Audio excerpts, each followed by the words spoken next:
wabarakatuh. Selamat pagi anak-anak. Waalaikumsalam Waalaikumsalam, warahmatullahi pagi Bu. wabarakatuh.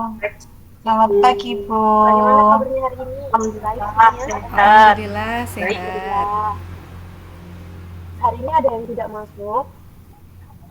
Tidak Bu, masuk semua. Oke, coba Ibu presensi ya. Ya. Erlinda, Hadir Bu. Nikita, Hadir Bu. Tasya. Hadir Bu. Oke, terakhir Mimi. Hadir Bu. Hadir semuanya, alhamdulillah. Baik. Oke. Hari ini kita akan mempelajari meneruskan pembelajaran yang minggu lalu ya. Kita akan mempelajari mengenai bangun ruang gabungan. Nah, pada pertemuan yang lalu kalian telah mempelajari tentang bangun ruang, mengenai luas permukaan dan juga pola membangun ruang. Apakah masih ingat? Masih ingat nggak kemarin materinya?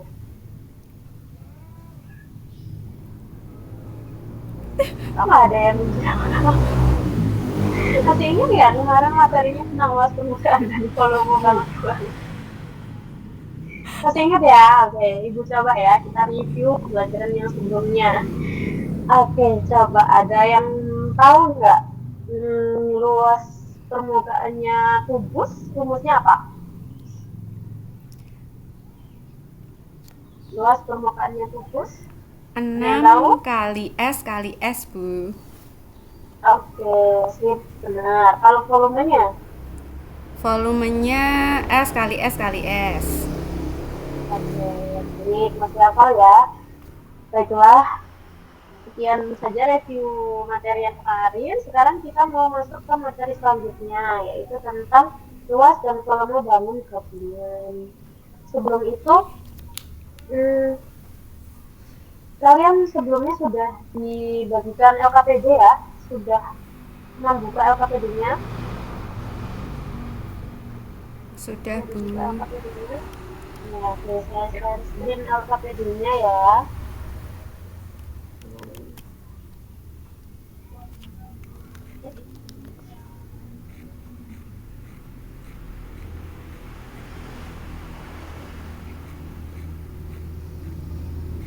Oke, apakah terlihat LKPD-nya?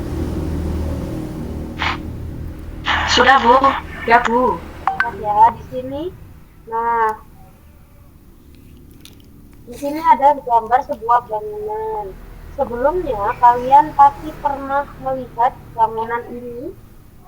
Mungkin ketika kalian pergi atau jalan-jalan atau ke CFD gitu ya. Ada yang tahu nggak ini gambarnya bangunan apa? Gereja Ibu. Gereja di mana sih kita? Itu di Jalan Ijen itu toh Bu. Oh iya, benar sekali. Ini adalah gereja katedral di Jalan Ijen gitu ya. Apakah kalian sudah pernah mengamati bentuk gereja ini? Sekilas Sudah pernah ya, setidaknya kalian sudah pernah melihat gereja ini melalui pengamatan, kemudian kalian mengamati bentuknya seperti apa gitu. Kalau kalian melihat, ini bentuknya kayak apa ya kalau kalian lihat? ada yang seperti balok. Ada Kemudian juga limas Bu. timas, kalau terus apa lagi kira-kira? Timas apa? Limas. Limas apa ya Bu? Segi 4. Oke, terus ada apa lagi kira-kira? Ya, yang membentuk atap itu kira-kira apa ya? Bentuknya apa ya yang membentuk atapnya gereja ini? Prisma Bu. Prisma. Prisma apa, Tasya? Prisma segitiga. Baik, benar. Kalau begitu kalian sudah benar-benar mengamati ya bentuk dari gereja itu. Nah, selanjutnya kita akan menghubungkan pengamatan kalian dari pengalaman kalian ketika mengamati gereja ini. Mungkin ketika kalian ikut CFD gitu ya, atau sekedar lewat saja gitu. Kalau mau ke Matos atau kemana gitu kan kalian lewat event ini ya. Nah, kalian sebelumnya telah mengamati melalui pengalaman kalian dan buat sendiri bentuk gerejanya. Nah, sekarang kita akan menghubungkan pengamatan kalian itu dengan materi kita hari ini, yaitu tentang luas permukaan dan juga volume bangunan seperti itu. Sebelumnya di sini ada dataan itu ya, jadi sudah dibaca di sini gereja Katedral Malang atau yang diberi nama gereja Ijen atau gereja Santa Clara Maria dari Gunung Karmel atau akrab dengan sebutan Katedral Malang adalah sebuah tempat ibadah yang sangat terkenal di Kota Malang. Selain arsitekturnya memukau, gereja ini juga memiliki nilai historis dan cukup penting.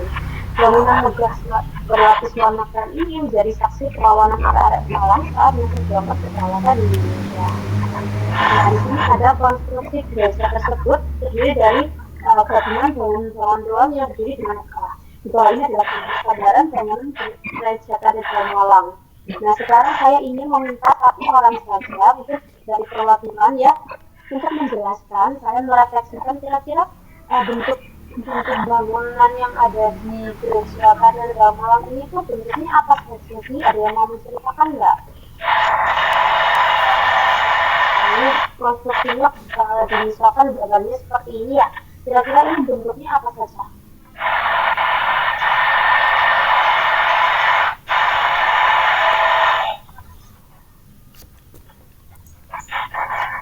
Apa perwakilan?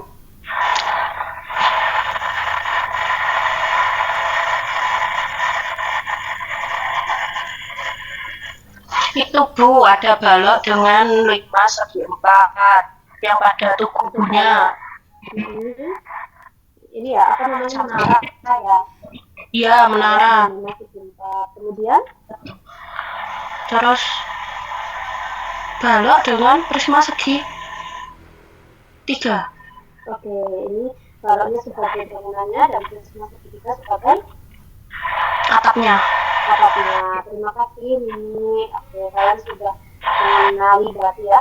Nah, itu jawaban kamu sebelumnya itu sekaligus menjawab pertanyaan yang pertama, yaitu untuk bangun apa saja yang membentuk bangunan tersebut, yaitu ada balok, emas, dan juga prisma seperti itu ya. Nah, sekarang tugas kalian karena sudah mendapatkan LKPD-nya, tugas kalian sekarang adalah bersama kelompok kalian tentukan. Yang pertama tadi sudah ditentukan ya, silakan nanti ditulis dalam LKPD-nya. Kemudian yang kedua itu kalian cari, tentukan berapa luas bangunan bagian luar yang perlu dicat. Kemudian berapa volume dari bangunan tersebut, seperti itu ya. Oke. Apakah ada pertanyaan sebelum ini? Bisa ya mengerjakannya ya. Oke, sekarang Ibu kasih waktu 20 sampai 30 menit untuk mengerjakan LKPD ini. Setelah itu kalian mempresentasikan bersama kelompoknya mengenai luas bangunan dan juga volume serta bangun apa saja yang membentuk gereja ini. Oke, silakan dikerjakan dimulai dari sekarang. Baik.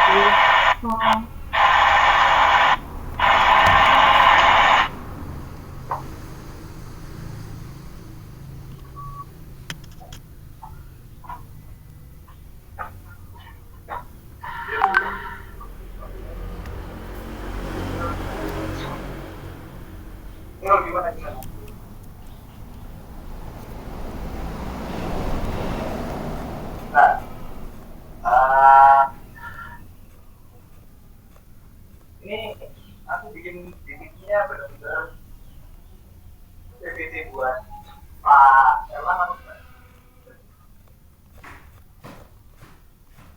Nanti di presentasinya ada ya?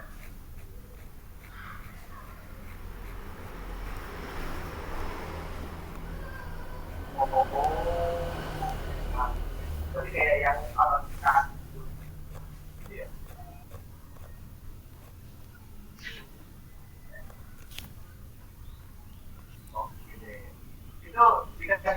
dikasih roadmap dari bandara lengkap.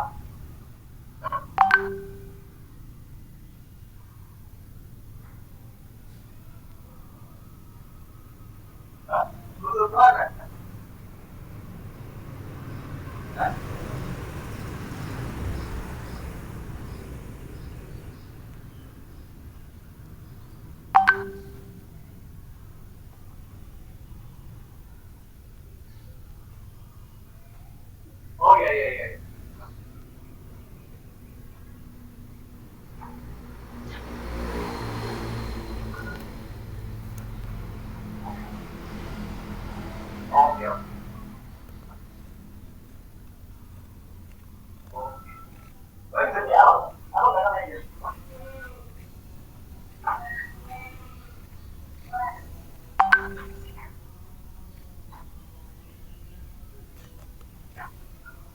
Iya, iya.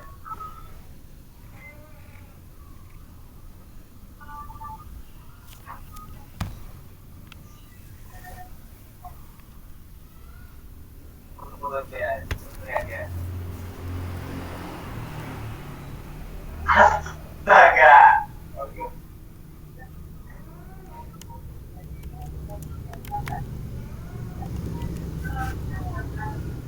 Baik, waktunya sudah habis. Sekarang siapa yang kelompok mana yang ingin presentasi?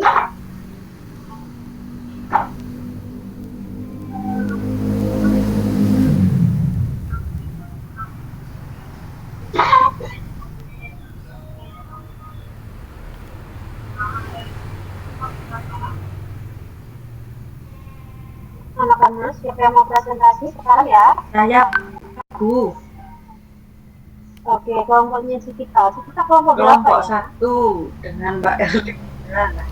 Oke. Oke, Cikita dan Erlinda boleh perwakilan atau dua-duanya boleh.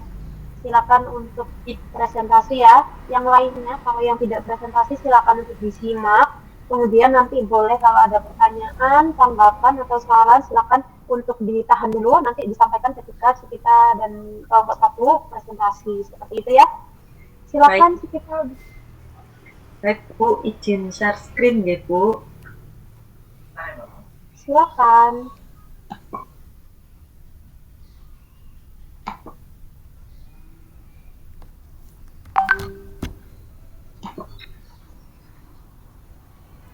Ya, di sini saya perwakilan dari kelompok 1. Izin menyampaikan jawaban dari kelompok 1, kelompoknya saya dengan Mbak Erlinda. Untuk yang nomor poin B, berapa luas bangunan bagian luar yang perlu dicat? Di sini yang pertama kita mencari luas permukaan, luas badan, ditambah luas atap, ditambah 2 luas menara, dan 2 luas atap menara. Jadi karena yang dicat hanya bagian luarnya saja, jadi di sini saya menuliskan seperti itu.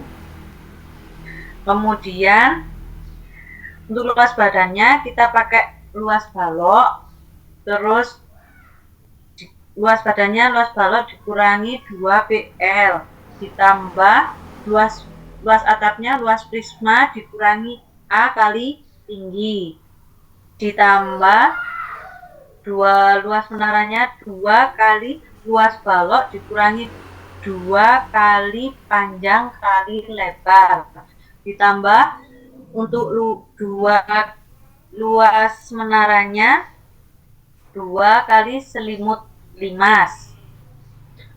Jadi untuk luas permukaan yang perlu dicat itu seperti ini. Kita masukkan masing-masing dari ukurannya satu-satu. Kemudian di sini luas permukaannya 700 ditambah 410 ditambah 112 ditambah 8. Jadi luas permukaannya 1230. Untuk yang poin C akan dijelaskan oleh rekan saya. Ini untuk Mbak Erlinda. Ya, baik, terima kasih Kak Cikita. Saya akan meneruskan presentasi dari Kak Cikita, yaitu mengenai volume bangun tersebut. Nah, volume dari bangun tersebut ini adalah volume gabungan ya. Jadi volumenya itu adalah sama dengan volume badan ditambah volume atap ditambah 2 kali volume menara ditambah 2 kali volume atap menara. Volumenya ini sama dengan volume balok karena badannya tadi berbentuk balok, lalu atapnya berbentuk prisma, jadi kita tambahkan volume prisma, kita tambahkan 2 kali volume balok, ditambah lagi 2 kali volume limas. Lalu saya dapatkan karena balok ini rumusnya panjang kali lebar kali tinggi dan panjangnya diketahui 15, lebarnya 20 dan 10, jadi kita kalikan 15 kali 20 kali 10 ditambah setengah kali 15 kali 6 kali 20 ditambah 2 kali 2 kali 2 kali 14 ditambah 2 kali sepertiga kali 2 kali 2 kali 2 gitu. Jadi di atas tadi sudah diketahui nilai-nilainya dari tingginya prisma. Lalu kemudian didapatkan hasil 3000 ditambah 900 ditambah 112 ditambah 5,3 sehingga hasilnya atau volume dari volume gabungan tersebut adalah 4017,3. Seperti itu, Ibu. Oke, baik. Terima kasih Kita dan Erlinda yang sudah presentasi dengan sangat baik ya. Nah, untuk kelompok yang lainnya, apakah ada tanggapan atau adakah jawaban yang berbeda dari jawaban kelompok 1? Atau mungkin ada pertanyaan untuk kelompok 1 begitu.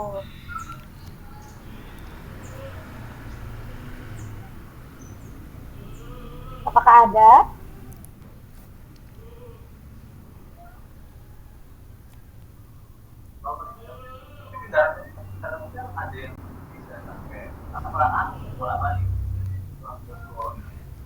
Belum, Ibu. Belum ada ya. Oke, kalau belum ada, sekarang kalian Ibu minta untuk mengerjakan latihan soal gitu ya. Di WA Ibu sudah kirimkan print word yang harus kalian dikerjakan secara mandiri sebagai asesmen formatif gitu. Nah, silakan kalian meneruskan word-nya secara mandiri ya. Ibu beri waktu mungkin 15 menit cukup ya. Oke, silakan dikerjakan dimulai dari sekarang. Memori. Baiklah, sudah mengerjakan semua ya, sepertinya sudah dikumpulkan semuanya. Nah, hari ini kegiatan kita pada hari ini sampai sini. Sekarang Ibu ingin satu orang saja mungkin menyimpulkan apa saja yang telah kita pelajari hari ini. Coba satu orang, kesimpulan apa yang telah kalian dapatkan dari pembelajaran hari ini?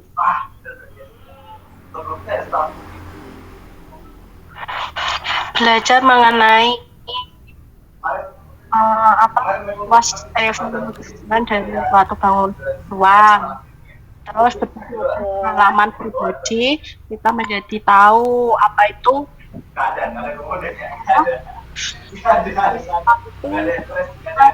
lingkungan kita seperti ada pada gereja seperti itu. Seperti itu ya? Ya. Oke, cukup. Terima kasih yang sudah membantu menyimpulkan. Benar kata Nini, tadi hari ini kita sudah belajar mengenai luas permukaan dan juga volume dari bangun ruang gabungan. Selain itu, hari ini kita juga telah mempelajari mengenai pengalaman kalian setelah mengamati bentuk gereja katedral Ijen seperti itu, kemudian kalian telah menghubungkannya dengan teori yang telah kita pelajari sebelumnya, begitu ya, mengenai luas permukaan dan juga volume dari bangun ruang gabungan. Seperti itu ya. Nah, saya harap setelah mempelajari pembelajaran hari ini, kalian dapat menghubungkan materi yang telah kita pelajari itu dengan bangunan-bangunan atau bentuk-bentuk yang ada di sekitar kalian yang berhubungan dengan bangun ruang seperti itu. Oke, hari ini kita telah melakukan serangkaian kegiatan. Menurut kalian, apakah pembelajaran hari ini menyenangkan? Menyenangkan, Ibu. Menyenangkan, Bu.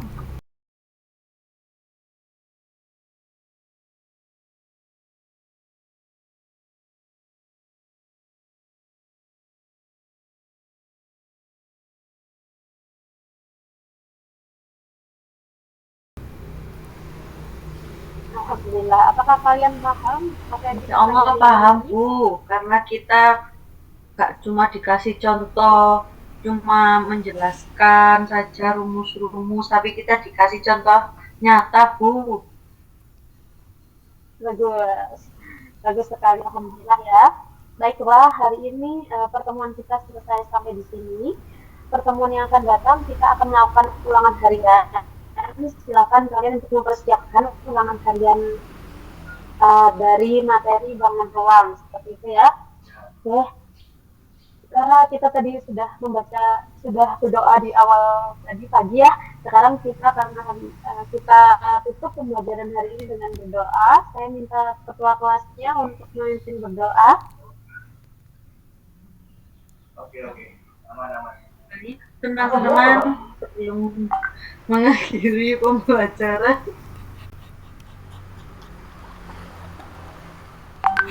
Wah, Mbak sih. Itu dikasih Mbak. Tadi kan kita sudah melakukan role play, micro teaching terkait experiential learning. Nah, setelah melakukan role play dan mengamati jalannya proses role play, sekarang saatnya kita itu mendiskusikan dan mengevaluasi bagian mana saja yang sudah baik dan masih kurang dalam proses role play tersebut. Nah, yang pertama, kalian nanti bisa mendiskusikan tentang apa saja hal-hal yang sudah baik yang dilakukan dalam proses role play tersebut. Baik dari kalian mungkin bisa menyampaikan terkait hal-hal yang sudah baik. Silakan. Mbak ini bisa menyampaikan? Baik, setelah saya mengamati jalannya role play tadi yang dilakukan oleh guru model, pada pertanyaan pertama, apa saja hal yang sudah baik dilakukan dalam proses role play tersebut. Dalam proses role play tersebut sudah baik dilakukan oleh guru model saat proses terdengar di teman-teman lain. terdengar? Bagaimana? Terdengar? Sudah. Baik, saya lanjutkan. Yang dilakukan oleh guru model dalam role play tersebut sudah baik, seperti sudah mengaitkan contoh pembelajaran kayak bangun ruangnya tadi pada implementasi di sekitar kita. Seperti tadi gabungan dari bangun ruang itu dikaitkan dengan contoh di sekitar kita seperti pada bangunan gereja. Saran yang saya berikan terkait proses role play tadi itu guru model belum memberikan materi secara rinci sehingga masih ada khususnya saya sendiri masih ada materi yang belum saya mengerti. Begitu. Terima kasih. Baik, yang berarti dari yang dikatakan oleh Mbak Nini, yang disampaikan oleh Mbak Nini terkait hal baik yang dilakukan dalam proses role play tadi sudah baik karena sudah menggunakan contoh konkretnya yaitu berupa bangunan gereja. Dan untuk hal-hal yang kurang baiknya mungkin karena kurang detail dalam penjelasan sebelumnya. Mungkin dari teman-teman lain ada tanggapan lain? Atau sudah cukup? Mbak Cikita, mungkin ada? Dan menurut saya juga dari proses role play yang sudah dilakukan, guru model juga sudah baik dalam memberikan pembelajaran seperti yang disampaikan tadi sama Bu Nini, guru model tidak hanya memberikan materi-materi abstrak, tapi juga dihubungkan dengan kehidupan sehari-hari.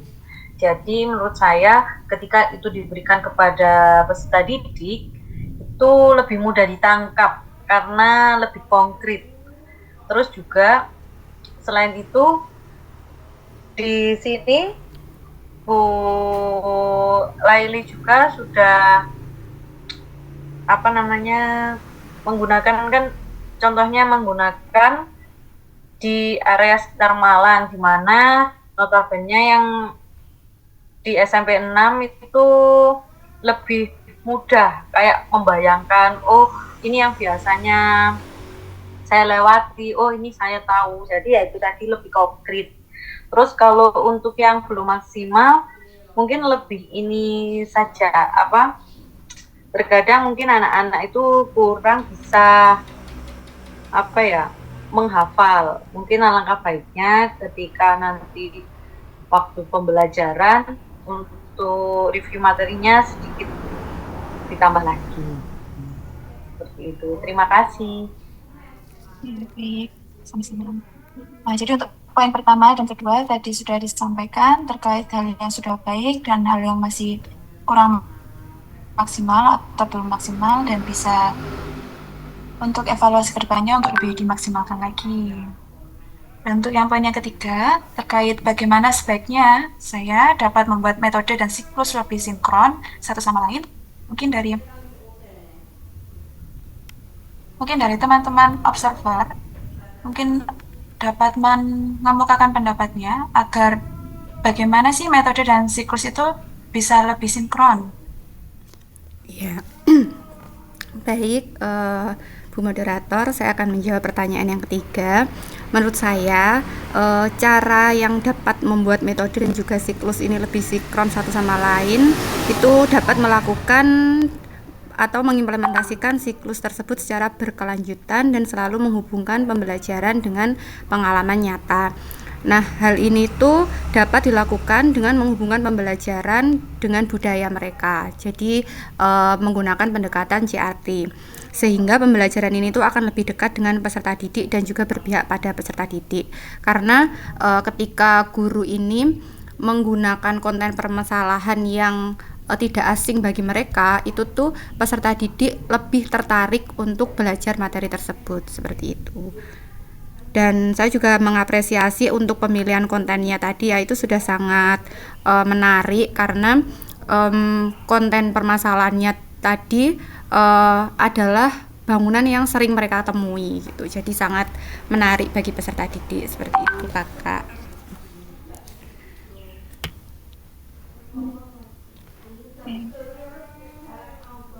Baik, terima kasih. Berarti dalam membuat metode dan siklus itu lebih sinkron, tadi salah satu pendapatnya yaitu dengan menggunakan pendekatan CRT ya, agar lebih peserta didik itu lebih kenal lebih dekat atau lebih memahami bagaimana pengimplementasian konsep bangun ruang di kehidupan sehari-hari. Untuk poin yang keempat, tentang bagaimana menempatkan pihak terkait seperti rekan sejawat dan orang tua dalam proses experiential learning. Mungkin dari teman observer yang lain bisa menyampaikan pendapatnya. Baik, kalau menurut saya setelah melaksanakan roleplay tadi, teman sejawat itu bisa sebagai observer untuk mengamati jalannya pembelajaran serta memberikan refleksi jalannya pembelajaran tadi. Sedangkan orang tua itu sebagai pihak pendukung pembelajaran peserta didik saat di rumah serta sebagai pihak yang dapat dimintai saran atau feedback saat melakukan wawancara tambahan yang dapat membantu guru melihat dari sudut pandang yang berbeda, begitu.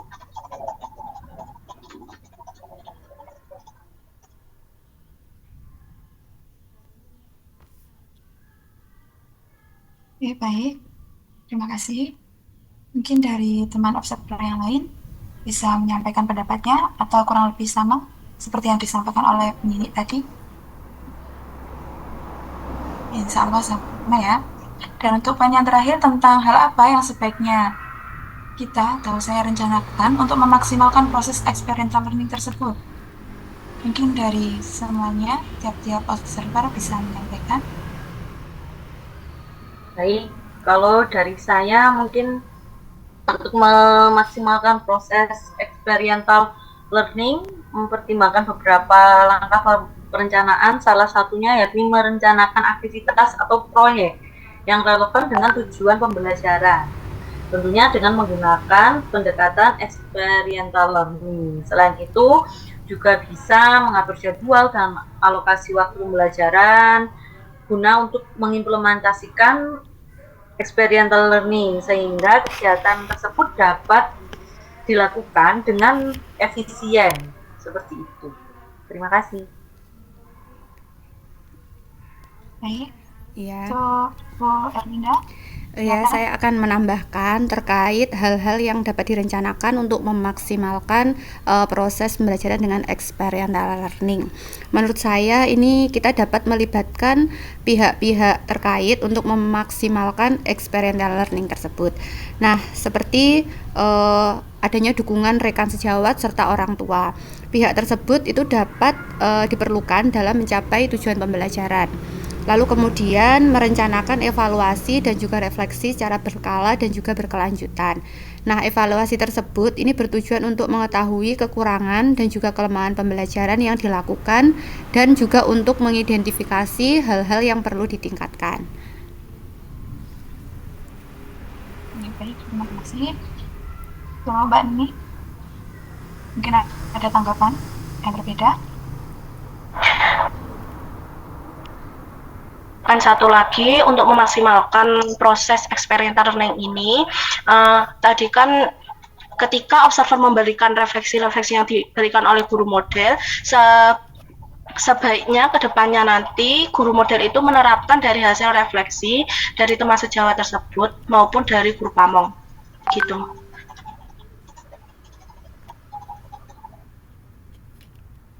Baik, terima kasih saya sampaikan.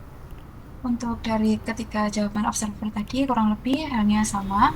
Dan untuk yang poin yang terakhir yang terkait bagaimana kita itu merefleksikan pemahaman dalam merevisi RPP-nya, itu mungkin juga bagian dari tindak lanjut dari yang sudah kalian sampaikan, yaitu tentang mengevaluasi bagaimana pembelajaran itu. Dan mungkin kalian bisa menyampaikan untuk merefleksikan atau merevisi RPP, mungkin kalian tentu perlu bantuan siapa saja dan bagaimana kalian merefleksikannya. Mungkin bisa disampaikan?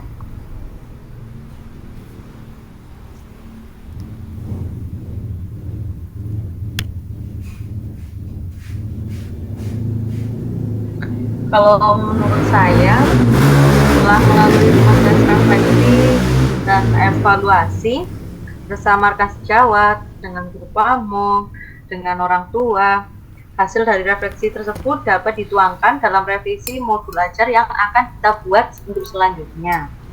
Saran dan feedback yang didapatkan dapat digunakan untuk mengetahui mana-mana saja area yang perlu ditingkatkan dan memperbaikinya dalam perencanaan pembelajaran selanjutnya, sehingga kita dapat memberikan pembelajaran ataupun perencanaan pembelajaran yang berlangsung lebih baik, lebih bermakna, seperti itu. Terima kasih. Ya, terima kasih saya sampaikan. Mungkin sekian dari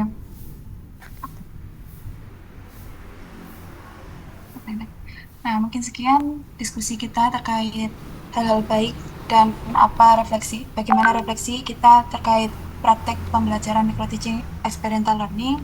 Mungkin untuk saya menyimpulkan terkait praktek experiential learning yang sudah dilakukan tadi, untuk hal-hal yang sudah baik yaitu kita sudah melakukan pembelajaran yang sesuai dengan bangunan sekitar ya, yang sudah sedikitnya sudah kita terapkan, yaitu dengan pendekatan CRT. Dan untuk hal-hal yang kurang dan bisa dimaksimalkan, mungkin terkait tentang pertanyaan pemantik atau hal-hal yang sudah dipelajari di pembelajaran sebelumnya, kita bisa lebih banyak dalam memantik peserta didik untuk mengingat kembali terkait rumusan luas permukaan maupun volume bangun ruang. Baik, sekian dari saya, kurang lebihnya saya mohon maaf. Terima kasih.